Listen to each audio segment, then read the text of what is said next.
আচ্ছা আমার একটা নিউজ বারবার চোখে পড়তেছে, সেটা হচ্ছে কিছু কিছু যারা ছাত্ররা আছেন এসএসসিতে রেজাল্ট ভালো করেন নাই, এইচএসসিতে রেজাল্ট ভালো করেন নাই, তারা খুব হতাশ।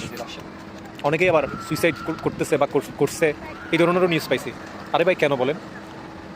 আল্লাহ আপনাকে দুইটা হাত দুইটা পা দিছে, এবং আপনার চোখে যদি ভালোভাবে দেখেন, আপনার শরীর যদি ভালো থাকে, আপনি কথা বলতে পারেন, আপনি কানে শুনেন, আপনি চোখে ভালোভাবে দেখেন, আপনার সব কিছু ঠিক আছে, কেন আপনি হতাশায় ভুগবেন বলেন?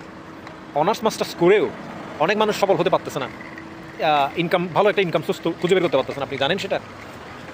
অনেক ব্যাক বেঞ্চার, অনেক অনেক মানুষ পাস করতে পারে নাই, তারা অনেক মানুষ আজকে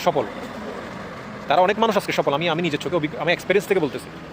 আপনি কোনোভাবে হতাশাগ্রস্ত হবেন না, আপনার জন্য অনেক পথ আছে, আপনাদের জন্য অনেক পথ আছে। যারা অকৃতকার্য হয়েছেন, পরীক্ষায় পাশ করতে পারেননি, তা আপনাদের জন্য অনেক পথ আছে সফল হওয়ার, অনেক পথ।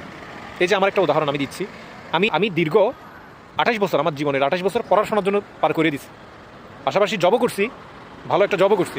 দিন শেষে, সময় শেষে আমি চিন্তা করলাম যে একটু বাইরের জগৎটা একটু দেখে আসি, নিজেকে আর একটু ভালো রাখতে পারি কিনা, নিজের ফিউচারটাকে আর একটু ভালো করতে পারি কিনা।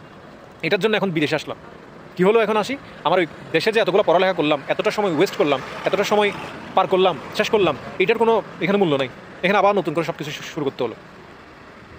সে যে পড়াশোনা করলাম, ওই সময়টা যদি এখানে দিতাম, আমি আজকে অনেক কিছু করে ফেলতে পারতাম আমার এই জীবনে। যাক, আল্লাহ এরপরও চিন্তা করি যে আল্লাহ যখন এখানে নিয়ে আসছে, নিশ্চয়ই আল্লাহ কোনো ভালো কিছু রাখছে, নিশ্চয়ই আল্লাহ ভালো তকদিরে কিছু রাখছে বলেই আজকে এই জায়গায় নিয়ে আসছে। কারণ অনেকেই তো চেষ্টা করতেছে, দেখলাম এই জায়গায় আসার জন্য খুব কম সংখ্যক মানুষই পারতেছে। সুতরাং যখন আল্লাহ রিজিকে এই জায়গায় নিয়ে আসছে, আল্লাহ যখন কপালে এখানে নিয়ে আসছে, তাহলে আল্লাহ মনে ভালো কিছু রাখছে বলেই এখানে আসছে।